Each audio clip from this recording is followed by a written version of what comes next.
이 시간 저희들이 마가복음 13장을 읽었습니다. 우리가 마가복음 13장은 마태복음 24장 그리고 누가복음 21장과 더불어 마지막 때에 대한 내용을 기록해주고 있는 말씀입니다. 예수님께서는 그렇게 제자들에게 오늘 말씀하십니다. 자, 성경은 23절에 이렇게 말씀합니다. 너희는 삼가라. 내가 모든 일을 너희에게 미리 말하였노라 라고 말합니다. 예수님께서는 우리로 하여금 이 말씀을 읽는 저와 여러분으로 하여금 너희는 삼가라라고 얘기합니다. 여러분, 삼가라라는 것은 주의 깊게 살펴라 라는 뜻입니다. 신중하게 이 말씀을 받으라라고 말하고 있는 것입니다. 왜냐하면 모든 일을 너희에게 미리 말하였다라고 말합니다. 앞으로 마지막 때에 일어난 모든 일들을 우리 주님께서는 미리 그렇게 너희들에게 말한다. 그러니 이 말씀을 붙잡고 너희들은 삶과 인생을 살 것을 우리에게 요청해 주고 있는 것입니다. 여러분, 처음에 그렇게 시작되죠. 예수님께서 성전에 나갈 때에 그때 성전은 헤롯 성전을 얘기합니다. 헤롯 대왕이 성전을 짓는 것이고 아직까지 완성이 되지 않았던 상태였습니다. 제자들이 너무나 대리석으로 짓고 멋있게 진 그때 그 지중해 그 근처에서 가장 아름다운 건물이 바로 이 헤롯 성전이었다고 얘기합니다. 너무나 멋있는 성전, 아름답게 외적으로 보이는 그런 성전. 그걸 가지고 제자들이 예수님께 말씀하면서 나갑니다. 선생님 보소서, 이 돌들이 어떠하며 이 건물이 어떠하니까 너무나 멋있지 않습니까? 라고 예수님께 말씀했을 때 예수님께서 그들에게 뭐라고 얘기하냐면은 내가 이 큰 건물을 보느냐? 돌 하나도 돌 위에 남지 않고 다 무너뜨려지리라. 갑자기 이 말씀을 하시는 거예요. 제자들이 깜짝 놀랐죠. 아니, 이렇게 멋있는 성전, 하나님께 예배하는 곳이 다 무너뜨려진다고 하니까 깜짝 놀라잖아요. 그러면서 예수님한테 조용히 나가서 묻습니다. 예수님, 아까 했던 말 그게 무슨 뜻입니까? 라고 예수님께 물으니까 오늘 마가복음 13장에 있는 내용처럼 이제 예수님께서 마지막 때에 대해서 가르쳐주고 있음을 보게 됩니다. 도대체 이렇게 이 성전이 무너질 때가 언제입니까? 그때 시기가 어떻게 되고 징조가 어떻게 됩니까? 이렇게 묻는 제자들에게 예수님께서는 두 가지 것을 가르쳐 줍니다. 하나는 뭐냐면은 너희들이 지금 눈에 보이는 이 성전이 이제는 돌 위에 돌 하나 얹어짐이 없이 다 무너뜨려지게 될 때가 오게 될 것이다 라는 그런 성전의 눈에 보이는 성전에 대한 파괴를 그렇게 심판을 얘기해 주고 있고, 또 하나는 우리 주님이 성전이다 그랬잖아요.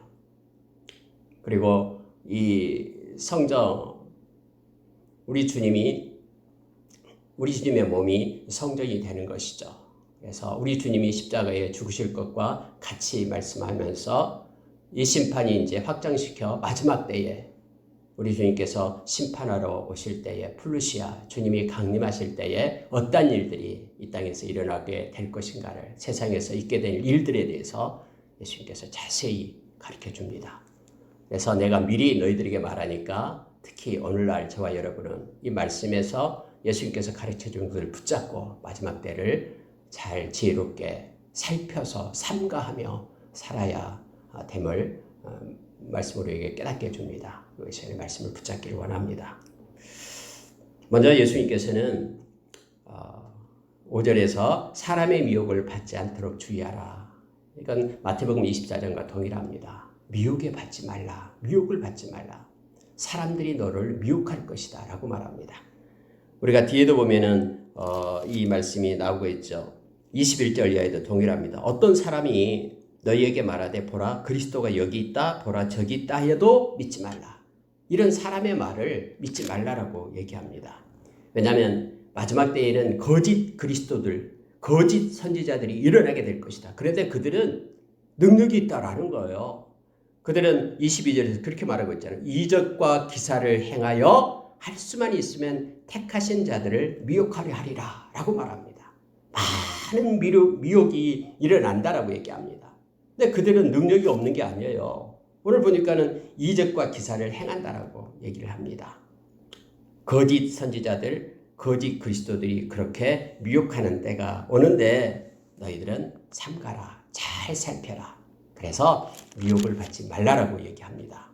우리가 데살로니가후서 2장에서도 역시 동일한 말씀이 나오죠. 약한 불법들이 막 행하게 되는데 그때 그들이 막 엄청난 기적과 이적을 베푼다라고 얘기합니다. 우리가 미혹되지 않으려면은 그래서 말씀을 가지고 살아야 된다라고 성경은 말해주고 있죠. 말씀이 있을 때만 진리의 사랑, 이 알레theia, 진리의 말씀을 사랑하고 그 말씀을 가진 자만이 미혹을 받지 않는다라고 얘기합니다. 왜냐하면 눈에 막 기적이 일어나고 계시록에 보면은 계시록 11장에 보면 하늘에서 막 불이 내려오고 막 엄청난 이적으로 유혹한다라는 거예요. 그런데 말씀을 가지고 있으면은 미혹에 빠지지 않는다 하면서 우리 주님께서 삼가라. 내가 미리 너희에게 이 말을 한다. 그러니 이 말씀 붙잡고 미혹을 받지 말 것을 예수님께서는 우리에게 먼저 가르칩니다. 미혹받지 마라. 마지막 때에는 특히 많은 이들이 약한 자가 우는 사자처럼 너희 주변을 맴돌면서 너희들을 넘어뜨리려고 하는데 말씀 붙잡고 미혹받지 말라라고 주님은 먼저 말씀합니다. 그리고 또한 그 시대상에 대해서 말합니다. 난리와 난리 소문이 들릴 때에 두 번째로 두려워하지 말라라는 거예요. 우리가 성경에서 하나님이 함께 하시기 때문에 너희는 두려워하지 말라. 내가 너희를 지명하여 불렀다. 너희는 내 것이다. 그러니 세상이 두쩍나도 너희들 두려워하지 말라. 예수님께서도 동일하게 난리가 나고 소문이 나고 민족이 민족을 나라가 나라를 대적하고 심지어 곳곳에 지진이 일어나고 기근이 있다 할지라도 그러면 중요한 게 기근입니다. 먹을 것이 없는 그런 마지막 때에 기근이 오는데 그런 기근이 있다고 할지라도 내 백성은 믿는 자를 너희들은 그것 때문에 두려워하지 말라. 염려하지 말라라고 말하고 있는 것입니다. 무엇을 먹을까 무엇을 입을까 무엇을 마실까 두려워하지 말라. 하늘에 계신 천부께서 너희들을 먹이시고 입히신다. 백합화를 보라. 또 하늘을 나는 새들을 보라. 다 주님이 하나님께서 그렇게 그들을 먹이고 이끈 것처럼 하나님이 너희일까 보냐. 그러니 그런 건 두려워하지 말라. 오직 너희는 그의 나라와 의를 구하라라고 그렇게 우리에게 말씀해주고 있는 것을 우리는 압니다. 또 너무나 예수님께서 우리에게 가르쳐 주었습니다. 마지막 때에 두려운 일이 너무나 많습니다. 곧 망할 것 같고 코로나19 역병 때문에 너무너무나 힘들고 경제적으로 파탄 날 것 같고 여러 가지 질병이 와서 금방 우리가 어떻게 될 것 같지만은 그러나 너희는 두려워하지 말라. 우리 주님은 절대로 우리를 떠나지 않고 우리를 보호하고 인도하시겠다라고 항상 세상 끝날까지 너희와 함께 하겠다라고 우리 주님이 약속해 주셨습니다. 그러니 말씀을 붙잡는 자들은 두려워하지 않습니다. 우리는 잘 알지 못하지만 어떻게 진행될지 모르지만 그러나 한 가지 아는 것은 좋으신 하나님 우리를 떠나지 않고 버리지 않고 우리와 함께하고 우리를 보호하신다라는 것입니다. 그래서 너희는 두려워하지 말라라고 예수님께서 가르칩니다. 말씀으로 미혹받지 말고 주님과 함께함으로 두려워하지 말고 놀라지 말라라고 우리에게 가르쳐 줍니다. 세 번째로 예수님께서는 우리에게요 이것을 말씀해 주는데요. 자, 이렇게 말하고 있습니다. 9절에 한번 보십시오. 너희는 스스로 조심하라. 사람들이 너희를 공회에 넘겨주겠고 너희를 회당에서 매질하겠으며 나로 말미암아 너희가 권력자들과 임금들 앞에 서리니 이는 그들에게 증거가 되려 함이라 라고 말합니다. 여러분 우리에게도 권한이 없다라는 게 아닙니다. 예수님은 분명히 말씀합니다. 너희들에게 권한이 있을 것이다. 특히 나로 말미암아 예수님을 믿는다는 것 때문에 너희들에게 권한이 주어지게 될 것이다 라고 말하고 있습니다. 때로는 오늘 말씀 보니까요 공회에 끌려가기도 하고 매질을 당하기도 하고 권력자들과 임금들 앞에 그렇게 서게 되기도 할 것이다 하면서 말씀을 합니다. 근데 성경은요 뭘 약속해 주냐면요 자 11절에 이걸 약속해 줍니다. 사람들이 너희를 끌어다가 넘겨줄 때에 무슨 말을 할까 미리 염려하지 말고 무엇이든지 그때에 너희에게 주시는 그 말을 하라. 말하는 이는 너희가 아니요 성령이시니라. 여러분 이때 당시에는요 오순절날이 아직 안 되었잖아요. 성령이 이 땅에 오시지 않았잖아요. 근데 예수님께서 이 말씀을 하시는 거예요. 너희들이 왜 걱정하지 말아야 되냐면 너희들에게는 성령님이 계시다라는 거예요. 성령님께서 너희들에게 함께하며 너희들의 입에 말을 주며 또 너희들로 하여금 지혜롭게 성령께서 인도해 줄 것이다. 그래서 어떤 핍박과 어떤 환난이 온다고 해도 너희들이 두려워하지 말고 성령의 사람이 되라라고 말합니다. 그래서 여러분 마지막 때는요, 성령의 사람이 되어야 됩니다. 성령의 충만함을 받지 않으면 이 험한 세상에서 우리가 하나님의 뜻대로 살아갈 수가 없습니다. 우리가 에베소서 5장에 보면은 우리가 성령의 충만함을 받을 때만 하나님의 뜻을 알고 하나님을 따라갈 수 있다고 말합니다. 성령의 충만함 받을 때만 우리의 마음 가운데 시와 찬미와 신령한 노래로 하나님을 찬양하고 하나님께 감사할 수 있고 하나님을 경외할 수 있다고 말합니다. 왜냐하면 세상은 점점 우리로 하여금 힘들고 옥죄어오고 여러 가지 것들로 우리를 위협합니다. 성령님께서 우리에게 계셔서 인도하시고 성령께서 우리에게 지혜를 주시고 이끄시고 보호하시고 함께 하심, 그것 때문에 우리가 넉넉히 이 세상에 이길 수 있다고 말합니다. 요한일서 4장 4절의 말씀처럼 우리 안에 계시는 그 성령님이 세상에 있는 악한 자보다도 크시기 때문에 우리는 넉넉히 이길 수 있다고 가르쳐주고 있습니다. 예수님은요, 마지막 때에 어떤 이런 일이 왜 일어납니까? 어떤 징조가 있습니까? 라고 묻는 제자들에게 먼저 제자들이 이렇게 교육시키고 있습니다. 말씀을 붙잡고 미혹받지 말라. 아무리 전쟁이 나고 막 지진이 나고 기근이 있다 해도 두려워하지 말라. 그리고 성령님께서 너희와 함께하기 때문에 어떤 핍박이 온다 그래도 그것 때문에 믿음을 멈추지 말라라고 지금 예수님이 제자들에게 교육하고 있음을 보게 됩니다. 자, 13절에서 이렇게 말하잖아요. 마지막 때는 특히 사랑이 없어진다고 말하죠. 형제가 형제를, 아버지가 자식을, 또 자식이 부모를 대적한다고 말합니다. 그런 무서운 세상이 돼버려요. 사랑이 식어지는 세상이 돼버립니다. 사랑이 없어져요. 점점. 그런데 예수님은 우리에게 가르쳐준 메시지가 바로 13절입니다. 또 너희가 내 이름으로 말미암아 모든 사람에게 미움을 받을 것이나 끝까지 견디는 자는 구원을 받으리라 라고 말합니다.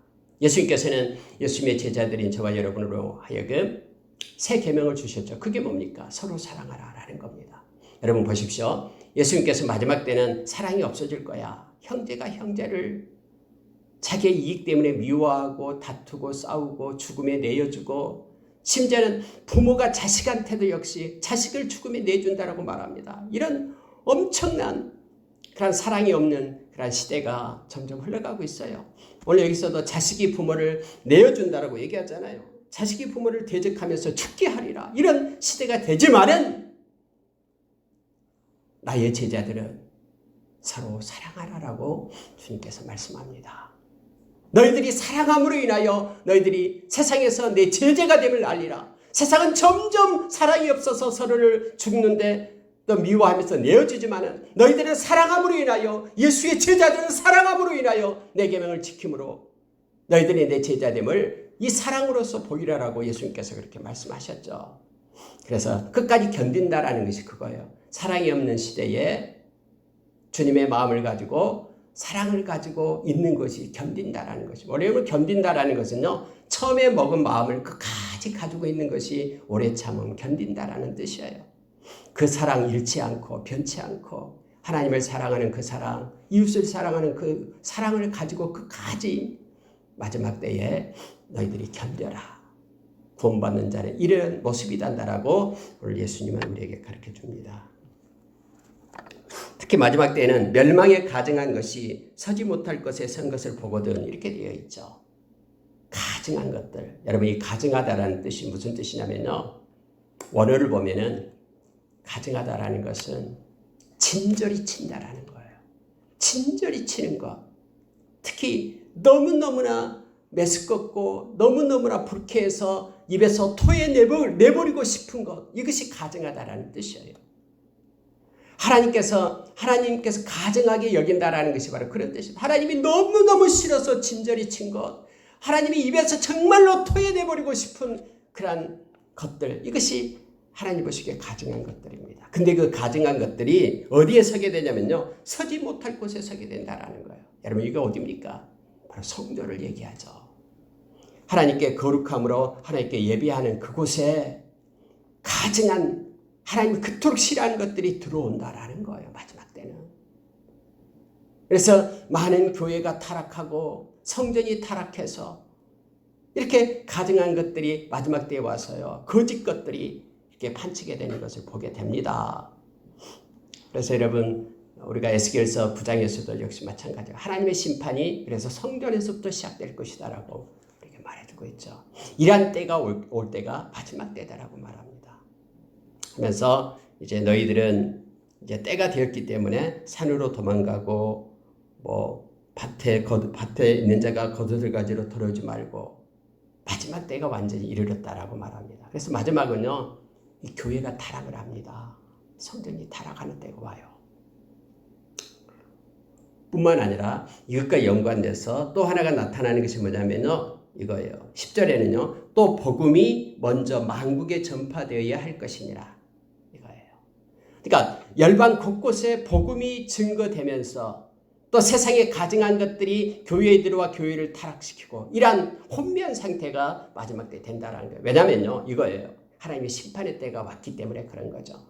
그래서 이러한 거짓이 들어와서 거기에 물들고 거짓을 따라가는 이들은 심판에서 멸망받게 될 것이고, 세상의 곳곳에 하나님의 말씀이 증거되어서 거룩한 자로 말씀을 붙드는 자들은 이제는 구원을 받게 될 거고, 이 두 가지가 마지막 때 함께 그렇게 공존하면서 이루어진 것을, 그렇게 시대가 감을 알게 됩니다. 예수님이 가르쳐 줬듯이요, 가라지와 알곡이 같이 가는 거예요.